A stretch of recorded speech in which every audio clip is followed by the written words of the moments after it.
Assalamualaikum warahmatullahi wabarakatuh. Saya ucapkan selamat datang di channel Serba Menarik. Pada video kali ini, kami akan membahas tentang jadwal seleksi kompetensi P3K tahun anggaran 2024 untuk yang tahap 2. Jadi, ini ada info terbaru untuk teman-teman yang akan mengikuti seleksi P3K tahap 2. Dan ini pasti sudah ditunggu oleh teman-teman semuanya, karena sesuai jadwal yang pernah diedarkan oleh BKN, bahwa jadwal seleksi itu seharusnya dimulai pada tanggal 17 April. Namun sampai saat ini di akun SSC-ASN belum terlihat proses pencetakan akun, sehingga teman-teman yang ikut P3K tahap 2 belum bisa dan belum tahu kapan jadwal tesnya masing-masing. Namun BKN baru saja kembali merilis tentang jadwal seleksi kompetensi P3K tahap 2 yang dikeluarkan pada tanggal 11 April 2025, di mana dalam surat edaran ini ada perubahan jadwal untuk tahapan seleksi P3K tahap 2. Namun sebelum lanjut kepada videonya, jangan lupa dukung channel kami, channel Serba Menarik, untuk mendapatkan info-info terbaru terkait P3K dan info penting lainnya. Baik, pada edaran terbaru yang dikeluarkan oleh Badan Kepegawaian Negara atau BKN pada tanggal 11 April 2025, di sini berisi beberapa hal. Mari kita baca. Jadi berkenaan dengan surat Kepala BKN tanggal 15 Januari perihal perpanjangan pendaftaran seleksi P3K tahap 2, ada beberapa hal yang perlu disampaikan. Jadi pada poin 1 dalam surat edaran ini dijelaskan bahwa seleksi kompetensi P3K tahap 2 akan dilaksanakan mulai tanggal 22 April 2025. Jadi jika di edaran sebelumnya seleksi akan dilaksanakan mulai pada tanggal 17, maka pada edaran terbaru ini dimuat dan dijelaskan bahwa seleksi kompetensi tahap 2 akan dimulai pada tanggal 22 April.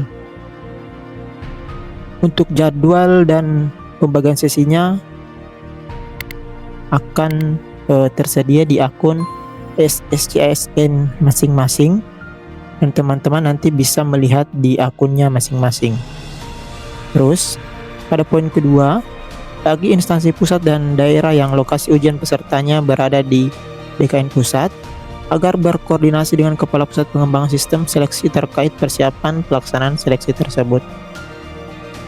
Terus pada poin 3, bagi instansi pusat yang lokasi ujian pesertanya berada di kantor regional BKN, agar berkoordinasi dengan Kepala Kantor Regional atau Kepala BKN terkait persiapan pelaksanaan.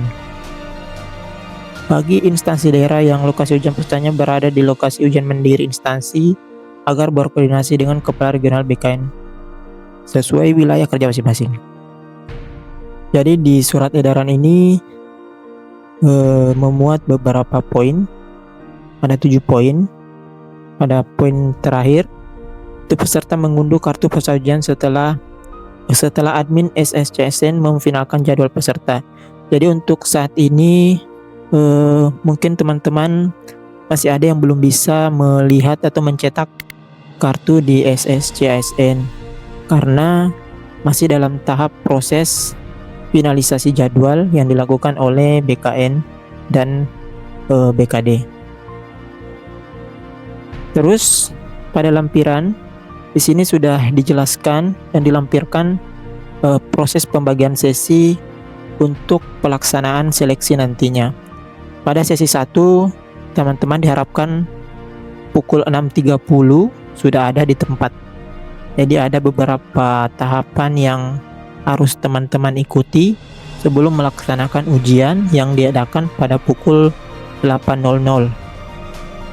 Di sini juga sudah tertera durasi untuk proses seleksi nantinya. Ini untuk tahap 1.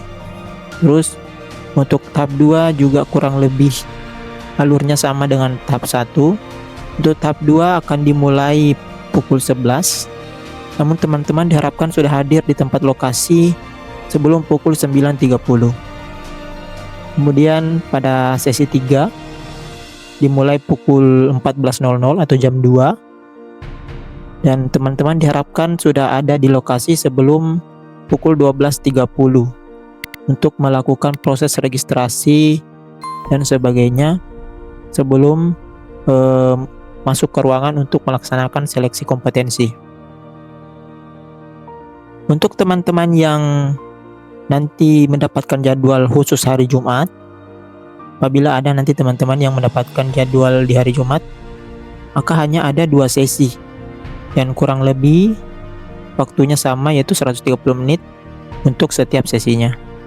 Jadi bagi teman-teman yang akan mengikuti seleksi kompetensi tahap 2, jangan lupa untuk selalu memantau akun masing-masing di website SSCASN BKN agar bisa mengetahui dan bisa mencetak kartu peserta ujian nantinya agar tidak ketinggalan.